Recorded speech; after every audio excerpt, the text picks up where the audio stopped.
Hey guys, good morning. Today I'm gonna be making something different. I'm gonna be using full cream yogurt, okay? This and my yeast. So create a hole in the middle, pour your yogurt. Yeah, this is what your mixture will be looking like, okay? It's time to fry the well. So guys, this is, make sure your oil is hot, okay? So let's go in.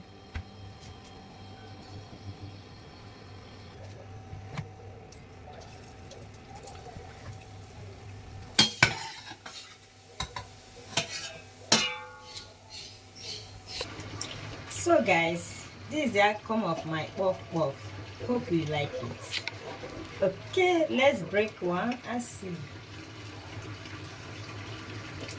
Wow.